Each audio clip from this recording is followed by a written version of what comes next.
ango fatan alheri daga nan amarya da ango za su sako sai da musu kari na musamman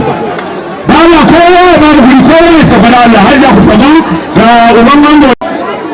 Assalamu alaikum jama'a, barkanmu da zuwa wannan biki. To yau rana ce ta farin ciki gare mu gaba daya. Ni dai Garzali ko ɗani a guri na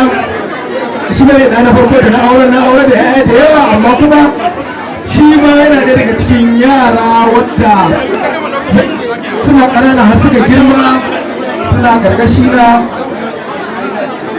da kuma mai gidansa Oscar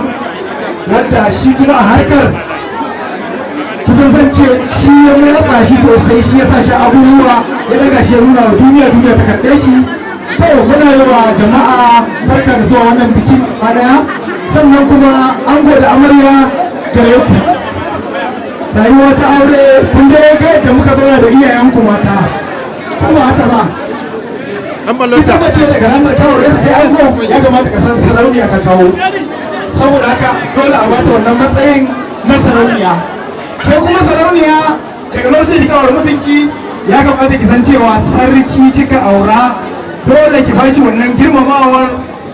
ladabi da biyayya da ake ba wa sarauniya domin a duniyar ki shi ne sarki. Allah ya ba ku zaman lafiya, Allah ya kawo zuri'a ɗari ba, sannan kuma waɗanda suka halarci wannan biki gaba muna godiya. Allah kuma ya bada kowa gida lafiya lokacin da aka share biki.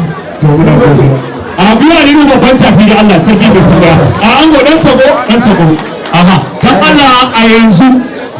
za a sa ta musamman na Abdul Zero from Gombe da haka ga amarya ga ango dan Allah duk wanda zai liki uban ango shi ne ke so ya fara liki dan yau ambassador ta ko ina yau kudin ambassador za mu ci dan haka ga ango nan ga